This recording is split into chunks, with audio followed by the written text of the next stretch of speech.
In recent times, the parallels between the British and Norwegian courts have been striking. Both have experienced the departure of a sitting monarch on sick leave, while the shadow of the soft regency of the respective crown princes looms over the situation. Finally, both Charles III and King Harald of Norway seem to have recovered from their ailments. But not all is rosy. The royal palace in Oslo has already warned that nothing will ever be the same, even if the word abdication does not come out of the king's mouth. The press release reports changes in His Majesty's future activities, and says that from now on the sovereign will fulfill his constitutional duties, attend audiences and meetings at the palace, and continue his official visits to Norway, but it seems clear that adjustments will be made in the near future due to his age. This implies a permanent reduction in his schedule, which has been enough to reignite discussions about the future of the monarchy in the country. For the moment, Harald is sticking to his opinion and intends to follow the example of Elizabeth II rather than his cousin Margrethe of Denmark. "I'm sticking to my opinion. I took an oath in Parliament, and that oath lasts a lifetime," he told the press in January. Will he be able to keep that promise? In any case, public opinion is on his side. Excessive hospitalizations of the current occupant of the Norwegian throne have not prevented him from making 430 official visits in the past years. However, Harald's devotion to his post does not mask growing concerns about his health. He has suffered a number of infections in recent years, each time forcing his son Håkon to act as regent. As a result, the Crown Prince and his wife Mette-Marit have been at the forefront, even though the royal is also not in the best of health due to a health problem which she has been suffering from for years. Coincidentally or not, the court released a new official portrait of the crowned couple on April 18th, 4 days before King Harald returns to work. Dressed in ceremonial uniform, the future Håkon VIII holds the hand of his wife, resplendent in a red dress by Peter Dundas. The majestic picture was taken last year in the ballroom of Oslo Palace.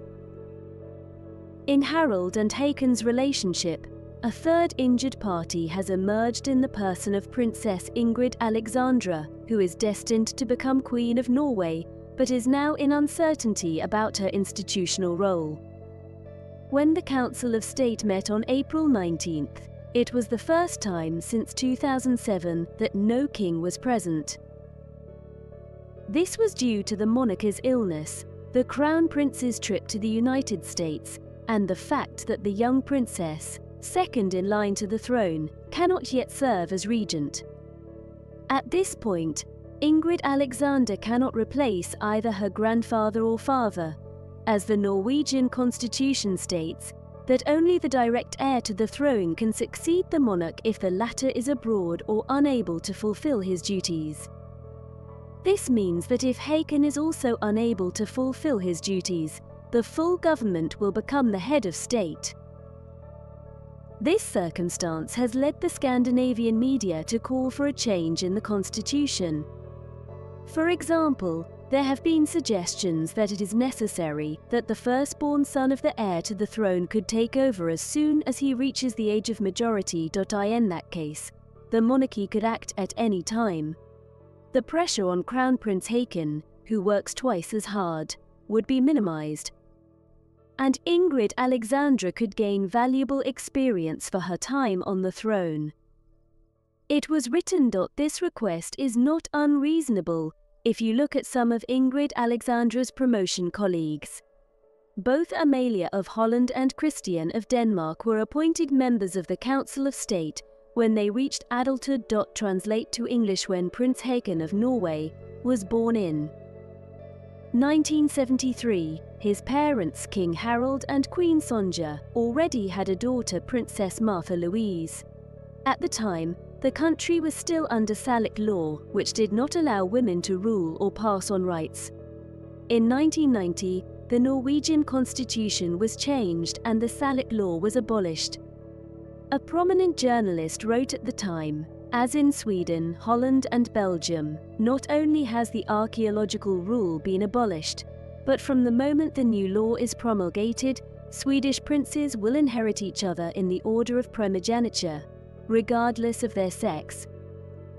The Norwegians, however, acted far more wisely than their Swedish neighbours as they respected the rights of the presumed heir Håkon, who would be succeeded only by Martha in case of loss of the throne or unforeseen circumstances. 81st. The Norwegian public regarded Mette-Marit with some suspicion.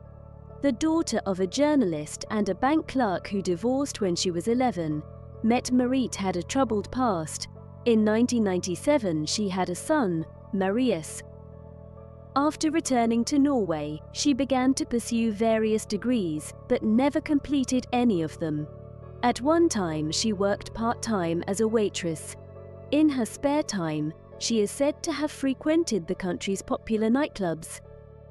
A dramatic change came when she started dating Håkon. She soon moved in with him and their son in a luxury penthouse in the center of Oslo, paid for by her father-in-law. The move caused some discontent among the country's bishops, who couldn't understand how the head of the Norwegian Lutheran Church could live in a common-law marriage. At the time, a poll was even published showing that over 60% of Norwegians were against Mette-Marit, and there were even demands that the dynastic heir resign in favor of his sister Martha Louise. Despite the criticism and difficulties, Håkon and Mette-Marit were married in August 2001 in Oslo Cathedral. Since then, the couple has 2 children, Ingrid Alexandra and Sverre Magnus, and a happy marriage. Since the recent publication of Håkon, stories of the heir to the throne helped shed light on how difficult it was for the heir and his wife to cope with Norwegian public opinion. The fact that the most vulnerable part of my life was being discussed in public is something I'm going to have a hard time getting over. I can't believe this happened in Norway, where admits Mette-Marit, who was diagnosed with a chronic lung disease in 2018 that has somewhat limited her institutional role. According to her country's press, Håkon was the main support for his wife, who otherwise gave the heir confidence and helped him to be more accessible. If I wasn't destined to be king, the first would have wanted to be a store manager, Håkon said as a teenager. In the early 1990s, he had a couple years of a relationship with artist Katrin Knudsen. After breaking up with her, he traveled to the United States to study political science at UCLA, where he enjoyed a certain anonymity. I was in the United States for several years and lived there freely.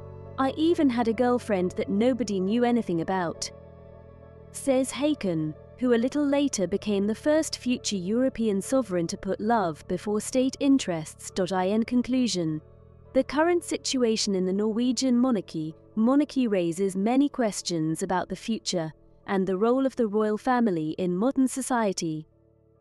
King Harald, despite his numerous hospitalizations and deteriorating health, remains loyal to his office and his oath of office taken in Parliament. However, his age and health inevitably led to the need to reassess his responsibilities and role in the state. Crown Prince Håkon and his wife Mette-Marit have long been the faces of the monarchy, assuming much of the official responsibilities. However, they too have their own health problems, which adds extra pressure on their shoulders. Ingrid Alexandra's introduction into active public life could be a solution, but current legal restrictions prevent her from serving as regent until she reaches adulthood. This point raises the important issue of the need to change the Norwegian constitution to allow for more flexible and effective governance of the monarchy in the future. Introducing the possibility for the firstborn heir to the throne to serve as regent upon reaching adulthood could be an important step forward. Ultimately, the Norwegian monarchy faces challenges that require not only physical endurance but also institutional flexibility. Public opinion remains on the side of the royal family, but reforms and adaptation to new realities are needed to maintain this support in the future. Like many other monarchies, Norway must find a balance between tradition and modernity to remain relevant and respected in the eyes of its citizens.